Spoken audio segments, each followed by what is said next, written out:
Hi, I'm Tim. Welcome to our channel and thanks for logging on. Today we're discussing the Audemars Piguet Royal Oak Chronograph reference 26300ST in stainless steel.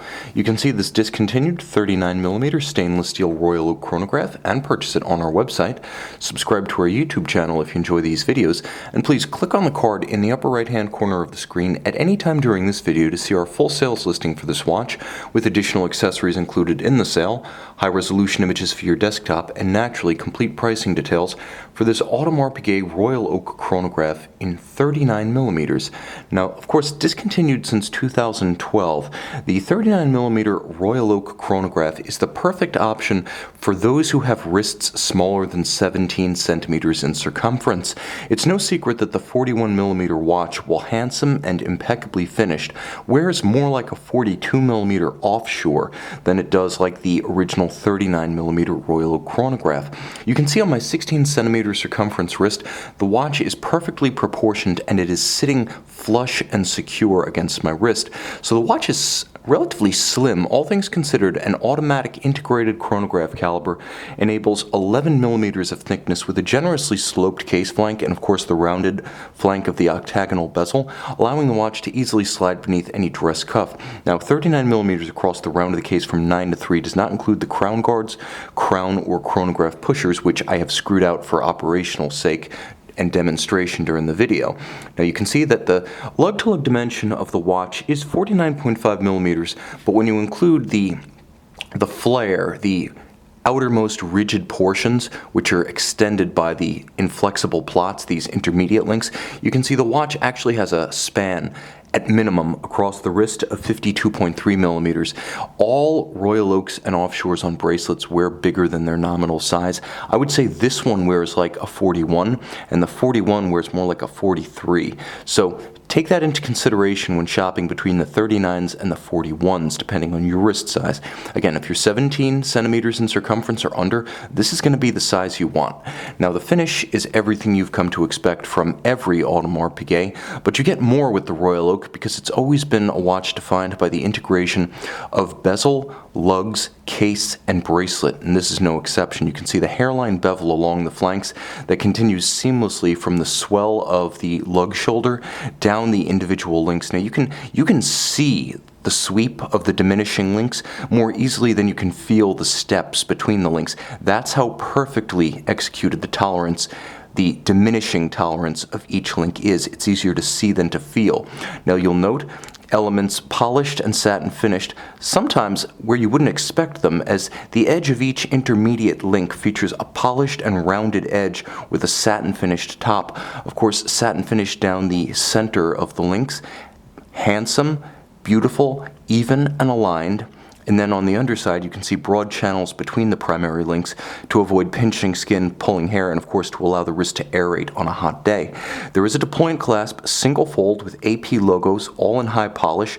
Close it up. You will note that it is a pull tab, so you use the pull tab to both close and to open the bracelet. Quite secure and also low in profile, less susceptible to desk diving injuries than a dive or oyster style clasp like you'll see on a Rolex. Now the watch has the look of a high-end bracelet because there is really no distinction between bracelet and case elements, but the case elements do include the strongest geometries of the watch. As ever, inspired by Royal Navy warship portholes, the octagonal bezel sets the tone, and you can see how perfectly aligned the character lines of the octagonal bezel and the flanks of the case are. It continues seamlessly from the top of the bezel down through the bottom of the case band. The facets are gorgeous, the finish is impeccable, and you'll note the white gold bezel screws on the bezel proper are countersunk. They still have plenty of clearance from their tops to the plane of the bezel. Important to note, this watch has been minimally, if ever, refinished. Now you'll also want to take note of the fact that the dial is the traditional petite tapisserie in a spectacular chocolate bronze. It's not a pure brown, there is a metallic element to it that leads me to compare it to a mix of chocolate and bronze. Of course, cut on a traditional 19th century pantograph lathe. This is a pattern that features large hobnails, but if you were to drill down on it and regard it with a loop, 10, 12 power, you would notice that there's a very subtle texture between the individual hobnail portions as well as on their tops. So this is a remarkably handsome dial, and it only becomes more so as you get closer. Now you'll note flourishes of color really define this watch: the orange and the brown chocolate bronze. This is a discontinued reference that has a lot going for it. It's warm, it's uncommon, and it's discontinued. It also has a beautiful change of plane, as initially you can see there are raised white gold luminescent plots for the hours. Then you move down to the petite tapisserie pattern with all of its nuances and details. And then you move down to the sunken registers for chronograph, hours and minutes, as well as constant seconds. Finally, there is the date window discreetly at 4:30. Of course, it isn't sunken deep into the watch as on an offshore, because this is an integrated rather than a module chronograph caliber.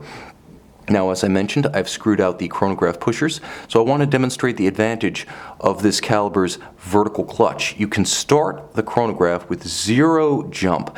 Now, when you start a traditional lateral clutch chronograph, and I may as well demonstrate with this Zenith El Primero, this is a lateral clutch. Watch the second hand when I start it.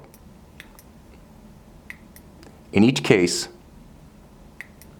it's susceptible to a certain amount of jump, and you saw it really well there. Depending on how much play there is in the teeth of the lateral clutch in any given activation, it may jump up to 1.5 seconds.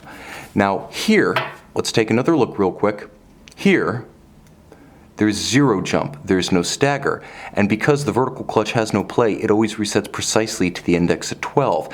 You can also leave the chronograph running continuously, and there will be no additional hazard wear and tear to the caliber 2385. Now, it has 304 parts, pivots on 37 jewels, it features a quick set but not hacking, unidirectional winding, it beats at 21,600 vibrations per hour, and thanks to the screw-down crown and pushers, this is a robust 50 meters water resistant. Some 50-meter watches are swimmable, some are not, but per Audemars Piguet, with the screw-down crowns, this is a robust watch for use on the surface. You could swim with this watch when it is properly serviced and the screw-down crowns and pushers are properly retracted. Now, I'll also mention that the Frederic Piguet-based caliber in this watch is not just a vertical clutch, it is a column wheel system. So the column wheel is a crisp engagement mechanism for selecting the functions, such as start, stop, and reset. You feel it, you hear it, it's a tactile pleasure to use. Of course, the vertical clutch and the column wheel is a sophisticated contemporary tandem, and it's part of what makes this watch so slim, because it is all performed in an integrated chronograph caliber, again, not modular.